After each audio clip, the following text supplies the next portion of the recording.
The music business is tough, so if you've managed to survive 30 years doing what you love, you must be doing something right. Aaron Mclain is a musical powerhouse who has shared the stage with global icons like Mark Anthony and Jennifer Lopez.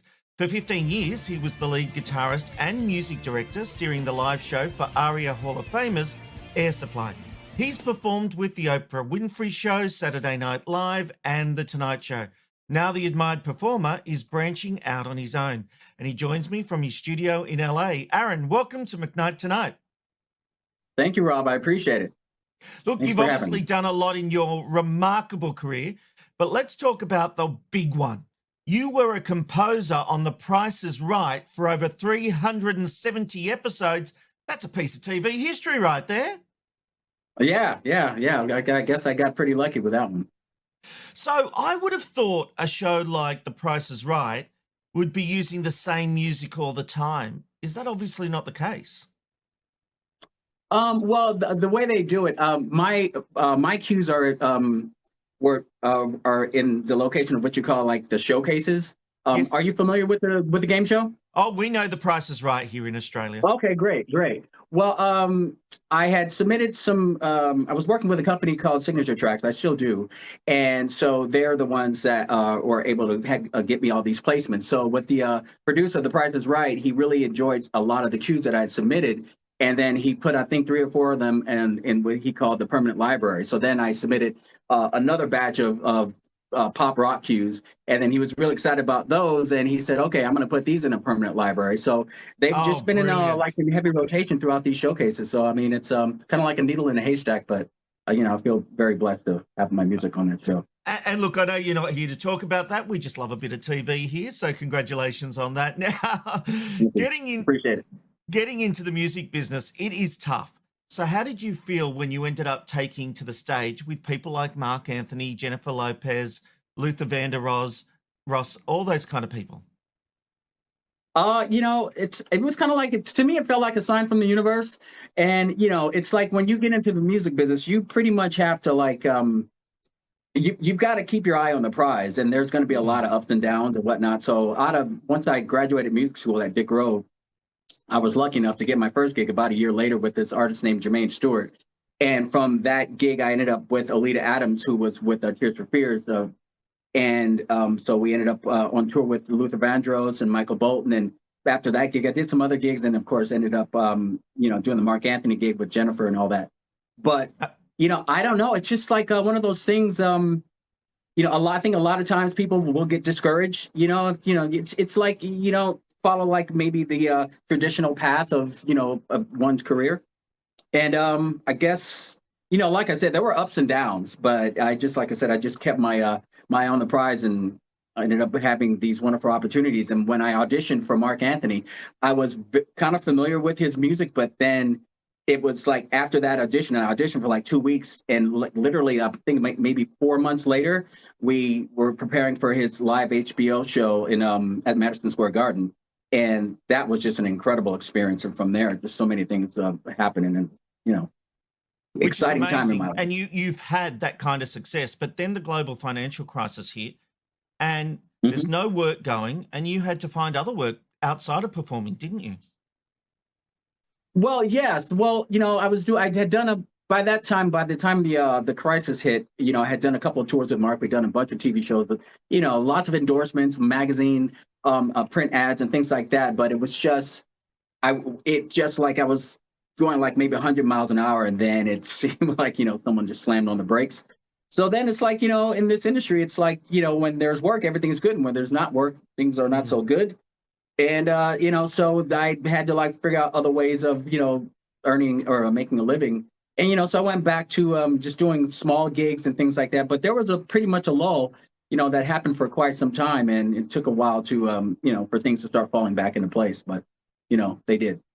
Which is right. And you got through that challenge and ended up spending 15 years as the lead guitarist and musical director steering the live show for the ARIA Hall of Famers Air Supply. How did that come about, and what was it like touring with them for 15 years? Well, that was it was actually amazing because I was working with a group called Boys Don't Cry, and Nick Richards, he had written a song called "I Want to Be a Cowboy," And so we were doing a lot of shows, and we had Gary Beers from NXS. He would come in and and guest star, and we'd have Terry Nunn from Berlin and quite a few other really cool '80s artists that would come up. And so I was doing a show not so far from where I live out here in Southern California, and Air Supply's keyboard player had come down to the show because he was invited down by Dion Estes, who was in Wham and also played with, I think, Marvin Gaye. So Dion had invited Amir down to the show, and then at that time, Air Supply was looking for a new guitar player. So Amir went back to Graham and Russell, and they said, listen, I found this guitar player. I thought he was fantastic. So Amir contacted Dion, and Dion gave Amir my information, and then Amir put me on the phone with Graham, and then I had a conversation with Graham, and it just so happens I was going to be going on vacation to the Czech Republic, and by the time I got back, they were going to be playing at a club. Air Supply was playing at a club called the Canyon Club, which is like 15 minutes from where I live. And so I went down to the show, and I met Graham and Russell for the first time, and here they are in the dressing room, and I'm looking at these guys, and I'm like, man, these guys are absolute icons. And I was, I loved their music, and they were just like, they were absolute rock stars, so I was like kind of in awe, to be in their presence. So I sat and watched the show with management, and as the show progressed, I realized, I'm like, I know this song, I know the song, I know that song, I know this song. And it was like, I pretty much knew every song. And then, so Barry, their manager, he said, hey, man, are you sure you want to do all this traveling? I'm like, absolutely. So I had a family to support. So I got the music, and I just learned it all. And they flew me out somewhere to the Midwest. And that was my first show. And that lasted for about 15 minutes. Did you get to rehearse with them before the big performance? No. I rehearsed in my studio. So I just learned all the stuff for the first week. Then I put my pedal board together to get all my sound. So then I stood up like 7 days straight and just played all day, to play through the set just to make sure I had all the patch changes and whatnot. They flew me out. I met everyone. I did sound check. We went over maybe 4 or 5 songs, and it was showtime. And then what a story. And they obviously loved you. You did 15 years, but it's not only the band that loved you, the fans obviously loved you, because when you announced you were leaving, there was a lot of love and support in the comments section of the message you posted on Facebook. But there was one line you put in that caught my eye. Let me quote you. In light of some sudden and unexpected changes in the band's direction, it became clear this is no longer the right fit for me. What did that mean? What happened? Well, let's see. I've been releasing music, and my song Parade amassed over 1 million views on YouTube. And so I started getting a little bit of momentum, with my solo project. And, there were just, I think internally, there were some things that, it wasn't like anything that was like really, really like negative or anything, but it just seemed like it was a sign from the universe that said, okay, Aaron, this is the time, and like I said, it's like once I saw that I was getting this momentum, it just seemed like it was the right time for me to step away. And it was a bit abrupt, and it was a lot of people didn't see it coming, but we had talked about it, and it was just seemed like it seemed like the right time, and for me to go ahead and step away. So I made that decision, and we agreed, and that's where we left it off. Fair enough. You mentioned Parade. We that has had, as you said, over 1 million views, which is just amazing. But talk to me about Nights in White Satin and the role that iconic song has played in your career. Okay, so at the time when you were saying, talking about the economy, when the economy tanked, in between when I was still working with Mark Anthony, there was a small label in the UK, and they expressed some interest, and they said, okay, they were telling me that they wanted to sign me. So I was really, really excited, but they were like, listen, you should do a cover. And I was like, okay, well, and I'm pretty certain that it was my my business manager at the time who suggested Nights in White Satin, if I'm not mistaken. Yeah, because it does seem a bit random. It's very random, right? Yeah, because I'm like, I know I just wouldn't have just just come on, but I'm pretty sure Andy Harrison is the one that said, why don't you check out Nights in White Satin? So I listened to the song. I'm like, yeah, I dig that song. So I went and checked it out. And I was in my studio, and it's like, obviously, like very, it's very, very slow. It's like, very emotional, very passionate, but just a powerful song, and I'm like, okay, well, let me just, put my own little twist on it. And so I decided to speed it up and like add the acoustic guitar and the electric guitar, and I kept a pretty much arrangement. But as far as the flute line, I actually had the organ play the flute line and just did my own version of the song. And a couple months later, the label decided that they were like, all right, listen, we changed our mind. And that really, really hit me hard, like Yeah, really hit me man. hard. So I kind of like got really, really down, got very, very depressed, so just left the song alone.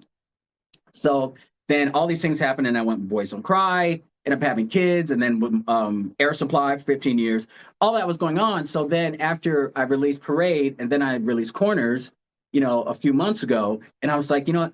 It's time for me. I think I should do a cover. And I'm like, and for years I was like, man, what happened? What happened to that version of Nights in White Satin? Because I couldn't find it because it was on a hard drive that had crashed a long, long time ago. So I just remember that I did that version, but I just didn't have a copy of it. So then I thought to myself, why don't I go to my old, because I have Gmail now, but this is like my AOL like email. So I went back to my AOL email and I just typed in Nights in White Satin, and lo and behold, it was sitting there because I had sent it to one of the musicians that was in my band at the time, and I sent him that copy because we were going to play it live. So that could have been maybe like 20 years ago. And I'm like, there is no way. So there it was, that MP3 was just sitting there in that email. And I'm like, this is a sign. It means it's got to be. It's totally meant to be. So I ended up downloading the song, put it in my system, and I said, okay, I'm going to release the song. So what I did was I just revamped it, just started from scratch and I'm like, I'm going to make an updated version of that. And it just seemed to be like so fluid, and it just started to fall into place, and the guitar parts, the organ, and I had my buddy Fernando Jaramillo play the drums on it. And then typically I play bass on all my other tracks, but my good friend Alan Kamai, who was with me when I was with Alita Adams, and he's going to be performing with me in my show that's coming up. So I said I had him play bass on it, and he also played some fretless. So it just started to fall into place. And then Mark DeSisto, amazing engineer, he mixed the song.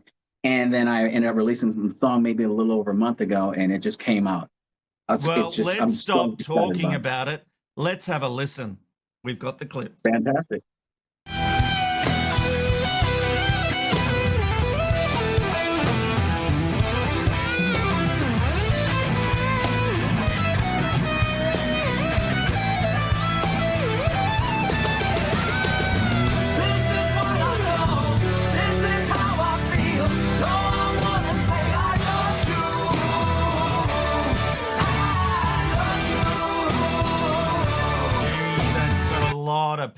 A lot of power. And you'll be playing that song at your upcoming debut solo headline show in Northern Virginia. That's the official on the record launch of your solo touring career, right?